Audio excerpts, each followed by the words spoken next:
La imposibilidad de la traducción era abismal. Lo intenté con convicción, siempre frustrada, hasta que me di cuenta que una cosa es la naturaleza y otra una pintura, que esta es un lenguaje con códigos de enchastre.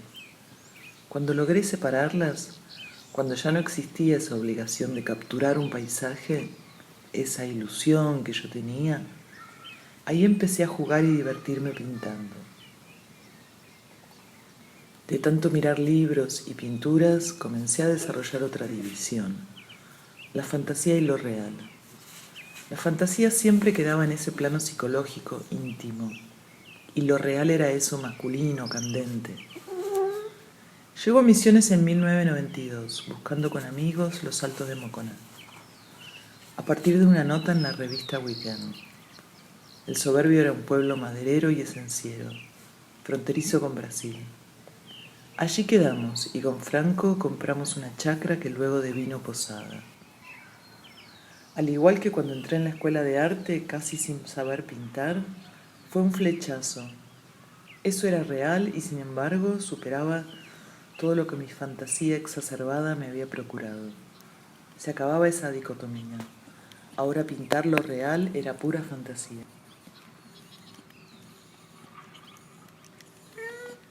Empecé pintando aves porque están por todos lados, ese privilegio de América.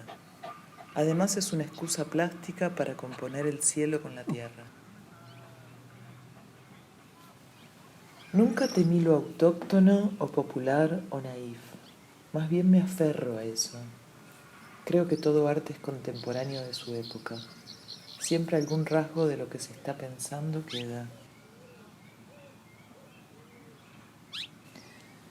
En la década del 2000, en pleno auge del arte conceptual en Buenos Aires, yo me afanaba pintando en medio de la selva monos y loros, intentando que me entraran miles y miles en cada cuadro. Reconocía en esto una especie de desviación del arte en boga, pero también me daba cuenta que cuantos más monos metiera en un cuadro, más monos iba a haber en el mundo. De hecho, después hubo una fiebre amarilla que aniquiló la mayoría de los monos en Misiones. También cotorras, tenían que ser bandadas gigantes. No podía pintar 6 o 7, tenían que ser miles, porque así son las bandadas en Sudamérica.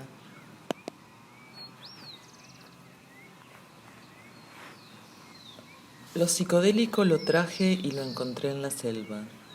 Más tarde descubrí la pintura amazónica, amplia tradición ignorada. Me siento hermanada con ella.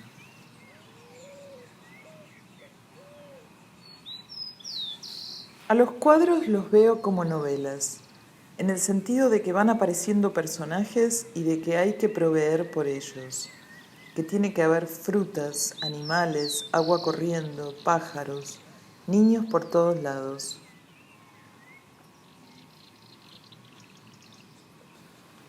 Los insectos aparecieron por prepotencia de ellos, por estar en su lugar.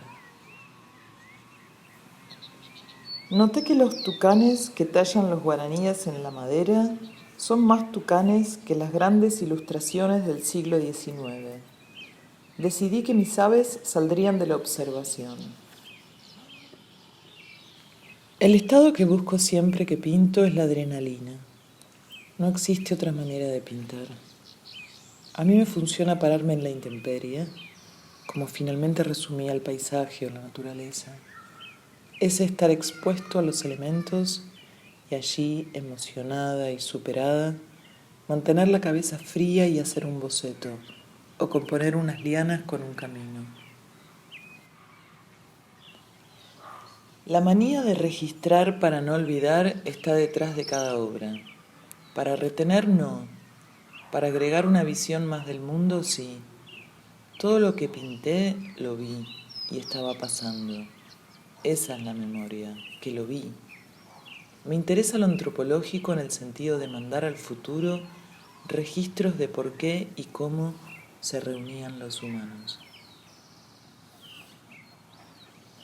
Vuelvo siempre al paisaje porque digo, esta vez sí, esta vez voy a lograrlo, a resumir en unos trazos algo que pasa. Siempre en un punto se reconoce la imposibilidad, pero ese vértigo de que quizás esta vez sí. La diversidad siempre se da por el humor del día. Los materiales, un romance con algún color, estar ansiosa, minuciosa, pedante. Cada boceto es esa intersección de lo que sucede. Otro gran romance, El Rojo Indio. Siempre admiré la obra de Juan L. Ortiz, cómo construyó una catedral con el sauce, el río, los reflejos de la luz. Un poco, creo, esa es mi manera de pensar una obra. Algo así, hacer que un tema sea inagotable, infinito. Autorretrato es ir a lo seguro, porque pintarse siempre es pensarse, justificando el trazo.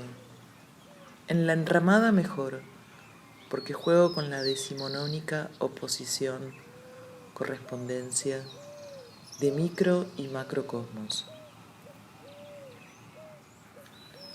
Las reservitas son miles de obras referidas a la vista de mi taller, la reserva de aves. Esta sintética hasta la médula, con el color de aquí, el naranja.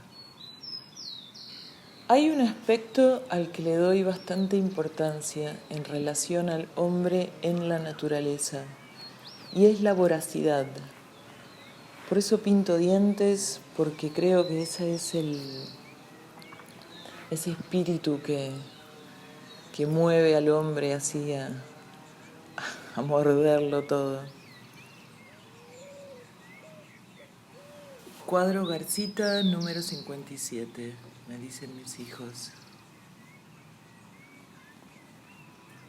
La ribera del Río de la Plata es el romance con el tierra sombra natural y azul de Prusia. ¿Cómo puede un color retenerte por 4 o 5 años? Este es el gran triunfo. Síntesis de años de observación. Paleta reducida a 3 colores. Blanco, negro y verde. 3 diagonales. La bajante. Qué momento hermoso cuando se retira el río de la costa. Los caranchos picoteando los lomos plateados de los peces, las garzas elongando.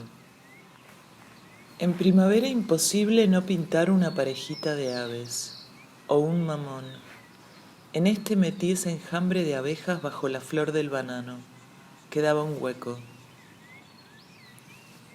Me gusta jugar con el desafío de decir, a ver si puedo pintar esa reunión de anoche, que aparezcan todos, hasta las niñas durmiendo y la polilla bajo el banco, y las lechuzas que observaban y los montes bañados por la luna.